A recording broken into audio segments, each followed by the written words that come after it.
சில ஏரியாக்களில் பார்த்தீங்கன்னா ஒரே ஒரே ஆசிரியர், ஆசிரியர். அவர் தான் தலைமை ஆசிரியராக இருப்பார், அவர் தான் வகுப்பும் எடுப்பார். அவர் தான் சில இடங்களில் மணி அடித்து ஸ்கூல்ஸ் தொடங்கிறது வைக்கிற மாதிரி எல்லாம் இருக்குது. அப்போ தேவைப்படும் பகுதிகளில் போதுமான அளவுக்கு ஆசிரியர்களை நியமித்தால் மட்டுமே மாணவர்களுடைய கல்வித்தரத்தை உயர்த்த முடியும். ஏன்னா நம்ம தமிழ் மொழிக்காக நம்ம பெரிய அளவில் பாடுபடுறோம், வளர்த்தெடுக்கிறோங்கிற ஒரு தொடக்க பள்ளியிலேயே அந்த மொழியை கற்றுக் கொடுப்பதற்கான இது இல்லை. அதனால தான் நீங்கள் 8வது 10வது வர்றபோது தமிழ் பாடத்திலே நிறைய தம்பிகள் தோல்வி அடைகிறாங்க.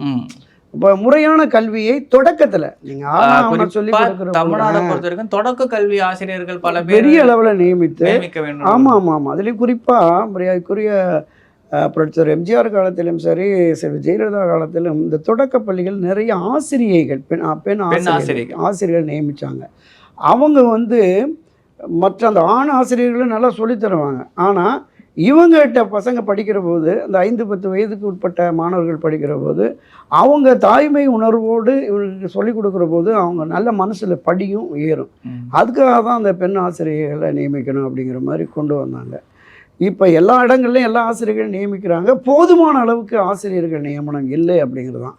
அது தொடக்கப் பள்ளிகளானாலும் சரி, நடுநிலைப் பள்ளிகளானாலும் சரி, உயர்நிலைப் பள்ளிகளானாலும் மேல்நிலைப் பள்ளிகளானாலும் போதுமான அளவுக்கு. ஏன்னா ஒரு பாடத்திட்டத்திற்கு ஒரு ஆசிரியர் அப்படின்னு தானே நம்ம மேல்நிலை உயர்நிலையில் இருக்கோம். அதுவே ஒரே ஆசிரியர் 2-3 பாடத்தை எடுக்கிற மாதிரியெல்லாம் இருக்குதுன்னு அவங்க குறைபட்டுக்கிறாங்க. அதுவும் ஒரு சில ஸ்கூல்லலாம் 2வது 3வது 4வதுலாம் ஒரே கிளாஸ்ல ஒரே டீச்சர் சொல்லி அந்த மாதிரி எல்லாம் மொத்தமா வாய்ப்பாடு படிங்க, மொத்தமா எழுதுங்க, உயிரெழுத்துக்கள் எழுதுங்க, மெய் எழுத்துக்கள் எழுதுங்க அப்படின்னு சொல்லி மொத்தமா எழுதி வச்சுட்டு அப்படியே போயிடுறாங்க. தான் அவங்களுக்கு டீப்பா அவங்களுக்கு தேவையான அவங்க வயதுக்கு ஏற்ற கல்வி அவங்களுக்கு கொடுக்க. அதுதான் நான் சொன்னேன். நீங்க தொடக்க கல்வியில அவங்களுக்கு எந்த மாதிரியாக நாம கல்விகளை புகட்டுகிறோமோ அதுதான் அவர்கள் எதிர்காலத்தில் வளர்ச்சி அடைந்து வருவதற்காக இருக்கும்.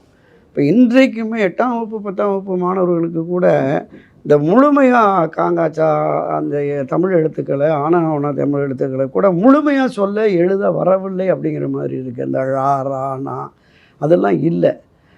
அதை முறையாக தமிழ் பயிற்றுவிக்கக்கூடிய ஆசிரியர்கள் அவங்களுக்கான ஒரு பொறுப்புணர்வோடு இருந்து அந்த தமிழை முறையாக கற்றுக் கொடுத்தால்தான் அடுத்த நடுநிலை மேல்நிலை என்று வருகிற பொழுது அதில் ஒரு பெரிய தேர்ச்சி பெரிய அளவில் வரும், ஈர்ப்பும் வரும், மொழியின் மீதும் ஒரு பெரிய ஈர்ப்பும் வரும். நான் 60களில் நான் படிக்கிற போது எங்களுடைய தமிழாசிரியர் சொல்லுவார், இந்த ழா ரா நா அதெல்லாம் எப்படி உச்சரிக்கணும் அப்படின்னு சொல்லிட்டு. இந்த ழா வர்ற